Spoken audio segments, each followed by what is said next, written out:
Hi, this is Thunder E from Booredatwork.com, and yesterday, the 19th of February, we saw the new HTC One, HTC's flagship smartphone device coming out 2013. It's got some great specs, got some great value, but the question we're asking in this new video series is very simple. Are you going to be buying the HTC One? And why would you be buying the HTC One? It's that simple. Or if you're not buying it, but are you impressed or not impressed? Let me put it that way. So let's go into some details about the device and see what makes the HTC One tick.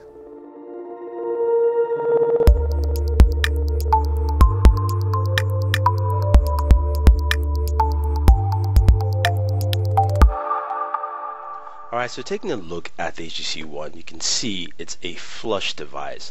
That display is a 1080p Super LCD 3 display with 468 dpi, so it's quite bright, quite vibrant overall, sharp and crystal. So it's something that I think a lot of people like. At 4.7 inches. Looks good, looks sharp in what we saw, but of course we will, spend more time when we get our hands on to do a full review of the HTC One. Now, in terms of internals, you've got a Snapdragon 600 processor. We didn't do any benchmarks at scene, but it's pretty fast processor from what we've seen from benchmarks.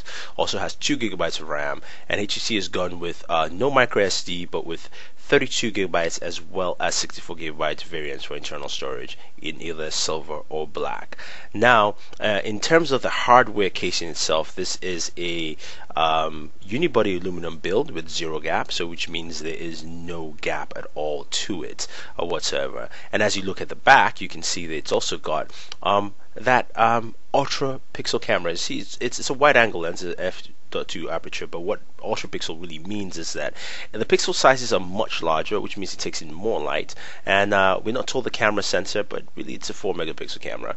It's just got 2 sensors in there. So we'll have to see how well this works in taking awesome pictures, but pretty much HTC says that this is the best camera on the market right now, and we'll have to wait to see if that matches the claim. If you did say the new Lumia 920 or Sony's new Xperia Z, as well as the Galaxy S4 when it comes out. Now, other things to take note with this device is that besides the camera, you've also got some software features. You've got Sense 5.0, which has changed, and what you have there is a couple of things like HTC BlinkFeed. BlinkFeed basically allows you to aggregate all your news, your Facebook, Twitter, all your information in one feed, and that feed is on the very first panel, or the home start page of your device for the HTC One, and everything's right there. It's kind of like Flipboard in the sense, but not really. I know that doesn't equate it properly, but I got that sense where it kind of updates you in that same form or fashion. Now, you also have things like HTC TV, SenseTV, which allows, because there's an IR sensor on the top of the device here, allows you to basically use that to control your TV. So it's a small thing, nothing too special, but it means that I can go to a friend's house and quickly update my smartphone to control his TV and just mess around with it while I'm there, and he would know the difference. So it's a nice, cool feature to have. Another very interesting feature actually is HTC Zoe.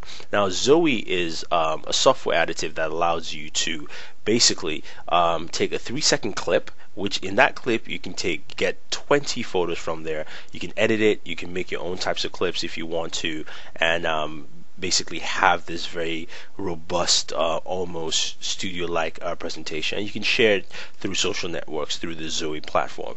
Now, this is the interesting addition that HTC has brought into the one HTC One here, but we'll see how well that works and see how people will take to that overall. You can see Sense 5.0 is also very smooth, less clutter, less themes, more direct for the user's appeal, and also functionality, which is interesting and a bold departure from what HTC has done in the past. And you can see overall with the HTC One, design as well as software features have changed from previous devices. Yes, the design is a little closer to what you find with the Droid DNA, but that's been a departure of HTC devices we've seen in the past. And also, The software changes of Sense 5.0 have really taken the device away from its standard bearer, where now you have the ability to, of course, customize your app grid to have your apps in folders in your grid, not just on the home screen. So things like that are things that HTC has done to change it. So so why don't we round this up and let's hear your thoughts and see if this is something you'll be looking forward to. All right, so we've taken a good look at what HTC has to offer with the One, and there are many different things with the device. You can see that it's got a great processor, it's got a lovely display at 1080p with the great DPI that we mentioned. It's also got a new camera, the Ultrapixel camera, which we will see how well that functions in real life tests. It's also got the HTC Zoe feature, which allows you to share your photos and things like that, and Blink feature, the BlinkFeed. So a lot of things HTC has done. They've also revamped Sense and puts a lot of questions in mind. So now you guys have seen it. What do you think? Are you impressed? Are you not impressed?